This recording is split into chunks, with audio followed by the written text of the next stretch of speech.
Hello friends, ఒక పక్క IPL, ఇంకో పక్క సమ్మర్.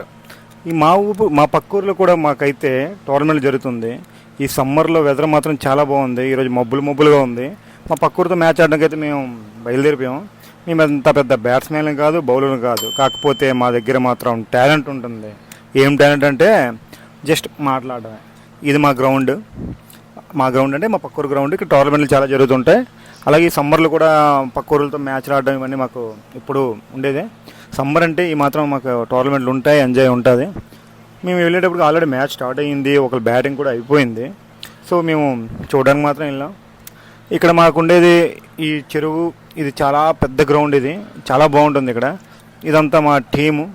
ఆల్రెడీ మా బ్యాట్స్మెన్ ఆల్రెడీ దిగి ఎదుగుండి ఫ్రంట్కి వచ్చి కొట్టాలనుకున్నాడు. ఒక్క బాల్ కూడా కనెక్ట్ అవ్వదు ఇప్పుడు కానీ ఓపెనర్ మాత్రం ఆడే దిగిపోతాడు. ఈ మ్యాచ్లో ఇక్కడ గ్రౌండ్లో ఎన్ని మ్యాచ్లు ఆడినా ఇప్పుడు మేము గెలవలేదు.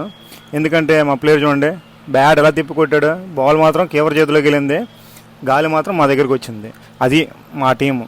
చూడండి మా ప్లేయర్స్ వీళ్ళు ఇప్పుడప్పుడు ఇతర దిగుతామన్నట్టు ఉన్నారు. ఇలాగే ఉంటుంది అనమాట మా ప్లేయర్స్తో. బ్యాటింగ్ రావట్లేదు, బౌలింగ్ రావట్లేదని. వీడు మా బెస్ట్ బౌలర్, ఒకటి కూడా తినగేయడు. ఇలాంటి పిచ్చుల్లో మేము ఎన్నో మ్యాచ్లు ఓడిపోయి ఒక మ్యాచ్ కూడా గెలవకుండా డైలీ మ్యాచ్లు ఆడుతుంటాం. మాకు తెలిసినంత ఒకటే, మ్యాచ్ ఓడిపోవడం, డబ్బులు ఇవ్వడం, తిరిగి వచ్చేయడం. ఇది చూడండి, క్లైమేట్ ఎంత బాగుందంటే అంత బాగుంది. అందరూ మ్యాచ్లు గెలుస్తారు, మేము మాత్రం ఓడిపోయి ఉదయాలు గెలుస్తాం. ఓన్లీ హార్ట్స్ అనమాట, మాకు హార్ట్సే కావాలి, ఇంకేం వద్దు, డబ్బులు వద్దు. సో మ్యాచ్ ఓడినాక అందరికీ తెలిసిందే కదా, నీ వల్ల ఓడిపోయిందంటే నీ వల్ల ఓడిపోయిందంటే నీ వల్ల. ఇప్పుడు మాకు ఉండవలసిన గొడవలు కామనే. నువ్వు బంచిగా బౌలింగ్ వేయలేదు, నువ్వు ఫస్ట్ 5 ఓవర్ అసలు రన్లే కొట్టలేదు అనుకుంటే మాకు డిస్కషన్ మాకు ఉంటాయి. అదేం కామన్ పట్టించుకోము, ఎందుకంటే నెక్స్ట్ రోజు మళ్ళీ మేము ఆటకి రావాలి కదా. సో ఈ వీడియో నచ్చితే లైక్ చేయండి. ఇలాంటి వీడియోలు ఇంక చాలా ఉన్నాయి, కుప్పలు దాచిపెట్టాం. Thanks to everyone. Happy summer.